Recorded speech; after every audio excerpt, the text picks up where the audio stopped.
want to give you your victory lap. I mean, really, it was very impressive. I try to go head up with the Niners sometime, but I've never done what you did. You laid out a parallel plan. You were doing it not to second guess them. You were trying to be helpful as a fan. Say, I think you should trade for Matthew Stafford. And the Rams were like, that's a really good idea. And the Niners were like, not for us. And you know what? The Rams are going to the Super Bowl. The Niners aren't, because the Rams made the deal that you said the Niners should make. So I just want to say, nice. And a lot of people were giving you crap on this stream the last few weeks. And you were just like, okay, hold on. Season's not over. Let's see what happens. And you were right. So I just want to give you an opportunity to gloat or whatever. You toot your own horn.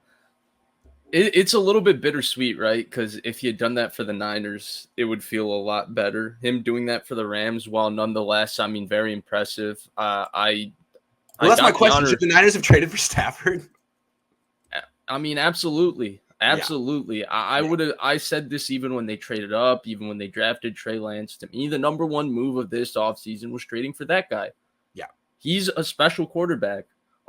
There's been a lot of second guessing whether he's a special quarterback this year. Earlier in the season, people were like, yes. Then he had a couple bad games and people were like, see, he's not that guy. Oh, see, and if he plays well on a primetime game, they played so-and-so team, not a big game. Let's see what he does in the playoffs. If he plays poorly in a primetime game, week it to 18 versus the 49ers, Sunday night versus the Titans. See, he's not that guy. He's not that quarterback. He never wins the big game. I don't know who that guy is. That guy has never been given a definition, but that guy, that guy is always thrown around.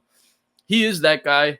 If you watched him in Detroit, unfortunately, I watched a lot of him on Detroit because I live in Chicago. So Fox, when the Bears aren't playing, shows a lot of Lions games. So I've seen a lot of Matthew Stafford in my life. He's one of the 6 or 7 best quarterbacks in the NFL. He's been one of the 6 or 7 best quarterbacks of the Midwest. In the NFL. Yeah, since probably his third year, when he took that Lions team that wasn't very good with Jim Schwartz to the playoffs, and they started 5-0. They had a good pass rush, and they had Matthew Stafford and Calvin Johnson, and that's how they made the playoffs. That's true. See a lot of stuff about how special Cooper Kupp is. Cooper Kupp had one 1,000-yard season until this season when he played with Matthew Stafford and had a historic, one of the great receiver seasons of all time. Real quick, if I could just cut in real quick, to your point, I think if Matthew Stafford were on the Niners this year, his numbers would have been even better. And I think so too. I think so too. With Debo, with Ayuk, with Shanahan, who I think is a better play caller than McVay. I think he would have had better numbers. I think the 49ers would be right where the Rams are. They'd be in the Super Bowl.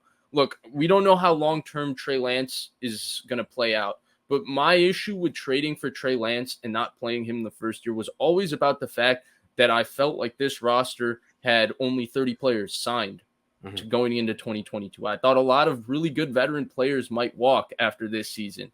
And Matthew Stafford is cheaper than Jimmy Garoppolo this season. And I thought if you're going to go back for one last hurrah, bring in a veteran quarterback, put him in a better situation, an elevated situation, which is what the Rams did, and go win the Super Bowl this year. Because building this Super Bowl level roster, like, look, the Niners over the next few years are going to have a lot of top heavy talent, right? They're going to continue to have Deebo Samuel. They're going to continue to have Nick Bosa. They're going to continue to have Fred Warner. They're going to continue to have Trent Williams. The question mark is whether you can have this team where they have 19 starters who are above average in their position. Jaquiski Tartt, he dropped an interception, brutal play late in that game. It sucks. He's going to get a lot of crap for it, but he owned up for it. I thought the way he handled himself after that game was mighty impressive. Well, guess what? Whatever you want to say about him, he's an above average safety starter in the NFL, and he's a veteran player. I don't know if the Niners are going to have an above average starter at safety if they're unable to bring him back.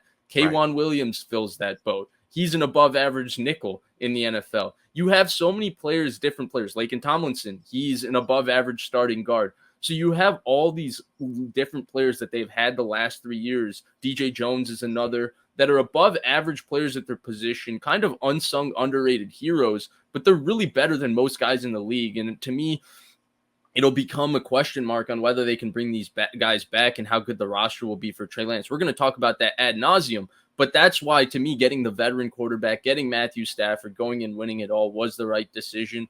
Look, I don't know if they could have traded for him because it feels like, there was some tampering going on with McVay in that hotel with Stafford. So I don't know if they could have gotten him. But, yeah, I felt that from probably June of 2020 that they should go get Matthew Stafford, and here we are. Correct me if I'm wrong, but he essentially was cheaper in the trade than Trey Lance was, right? Yes. Yes, in terms of what the Rams gave up draft picks. He was cheaper. Yeah. I mean, more eager to pay him more money. Right.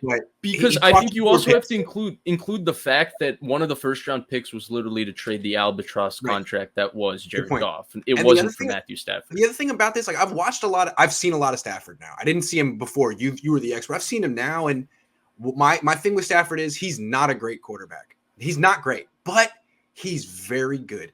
And he's similar to Jimmy in the sense that a couple of times a game he makes a decision. I'm like, dude, why did you force that? He wasn't open. But then to take away those two plays, the difference between Jimmy and Stafford is stark. I mean, Stafford's out there without much of a run game, making really difficult downfield sideline throws that Jimmy doesn't really even attempt very often.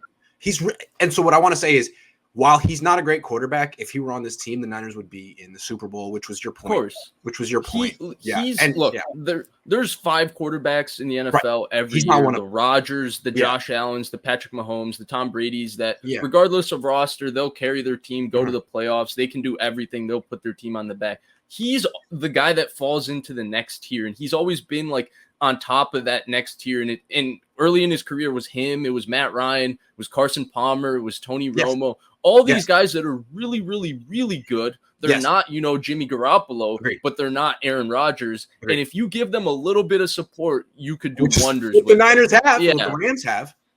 And the Rams gave them that little bit of support. And I think so too, because the Rams couldn't run the football this year. No.